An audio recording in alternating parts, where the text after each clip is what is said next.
क्या आपके random blood sugar levels जब भी आप घर पे चेक करते हैं तो अक्सर 250, 300 या 300 क्रॉस होते हुए नज़र आते हैं? आप अक्सर सोचते हैं कि अपना मेडिकेशन मैं टाइमली ले रहा हूँ, मैं डाइट भी प्रॉपर फॉलो कर रहा हूँ, उसके बावजूद आपके जो शुगर लेवल्स हैं वो कंट्रोल में नहीं आ रहे।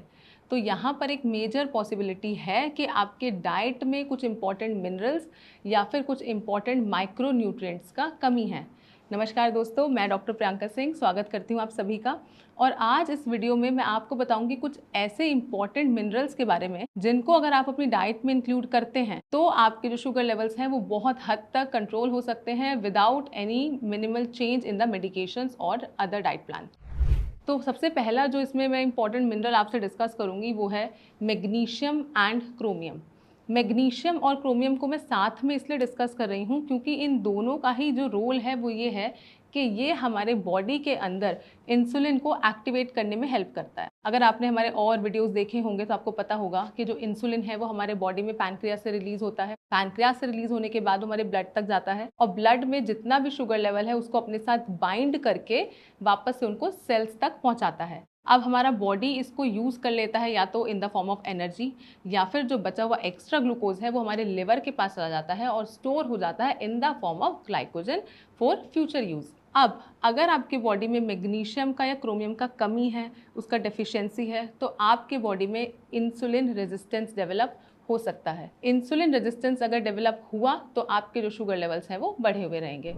तो ऐसे कौन से फूड आइटम्स हैं जो आप ऐड ऑन कर सकते हैं मैग्नीशियम की कमी को पूरा करने के लिए? सबसे इंपॉर्टेंट, सबसे पहला इसमें जो फूड आइटम है वो है ग्रीन लीफी वेजिटेबल्स और स्पेशली स्पिनच मतलब पालक। पालक अगर आप रेगुलर बेसिस पे कंज्यूम करते हैं तो ये आपके शुगर लेवल को मैनेज करने में हेल्प करेगा।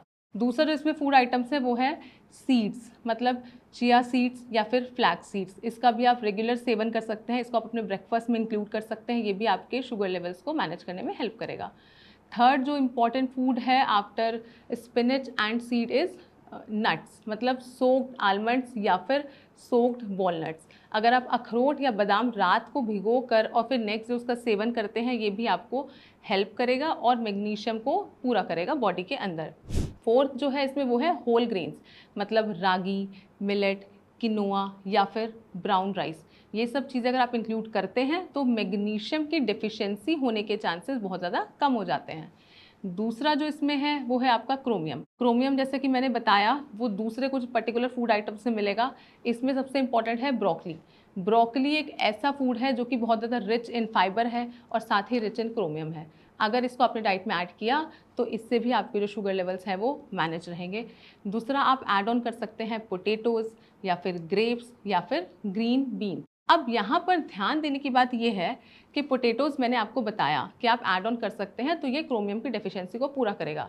लेकिन आप लोग जानते हैं कि जो पोटैटोज़ होते हैं वो रिच होते हैं इन कार्बोहाइड्रेट और जो पोटैटोज़ हैं वो ग्लाइसेमिक इंडेक्स में थोड़ा ऊपर की तरफ होते हैं। तो इसलिए अगर आपके शुगर लेवल्स हायर साइड पे रहते हैं 250 प्लस रहते हैं तो पोटैटोज़ की जगह आप अगर ब्रोकली से अपना क्रोमियम का डेफिशिएंसी पूरा करेंगे तो वो ज़्यादा बेटर रहेगा। अगर आप डायबिटिक नहीं हैं, प्री डायबिटिक हैं, तो आप मॉडरेशन में पोटैटोज़ कंज्यूम कर सकते हैं बॉइल्ड फॉर्म में। दूसरा जो मिनरल इंपॉर्टेंट है वो है जिंक। जिंक एक ऐसा मिनरल है जो कि हमारे बॉडी के अंदर पैनक्रियाज को स्टिमुलेट करता है ताकि पैनक्रियाज जो है वो इंसुलिन की प्रोडक्शन कर सके, इंसुलिन की स्टोरेज हमारे बॉडी के अंदर बढ़ा सके। अब अगर इंसुलिन सफिशिएंट मात्रा में हमारे बॉडी में रिलीज होता रहेगा तो आप लोग जानते हैं कि शुगर लेवल्स आपके कंट्रोल में रहेंगे। अब हमें जिंक कौन से फूड आइटम से मिल सकता है? जिंक जो हमें मिल सकता है वो कुछ पर्टिकुलर फूड आइटम्स हैं जिनमें हमें मिलेगा, वो है डेयरी प्रोडक्ट। अगर आप डेयरी प्रोडक्ट्स को मॉडरेशन में इस्तेमाल करते हैं तो आपकी बॉडी में जिंक का कमी नहीं होगा।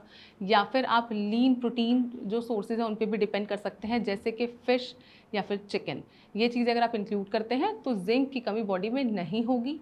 इन केस तब भी आपको लगता है कि अगर आप डाइटरी नहीं तो आप जिंक के जो सप्लीमेंट्स हैं, जिंकोविट नाम का टैबलेट, वो भी डाइट में ऐड ऑन करें। अगर आप डायबिटिक हैं और शुगर लेवल ज़्यादा ही हायर साइड पे हैं तो डाइट के साथ में आप सप्लीमेंटेशन भी ऐड करेंगे तो वो आपको थोड़ा और ज़्यादा बेनिफिट कर सकता है।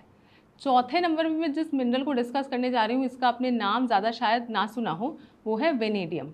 वेनेडियम जो है इसके ऊपर स्टडीज़ अभी भी चल रहे हैं, लेकिन जितना स्टडीज़ वेनेडियम पर हुआ है वो ये कहता है कि वेनेडियम हमारे बॉडी के अंदर इंसुलिन को मिमिक करता है।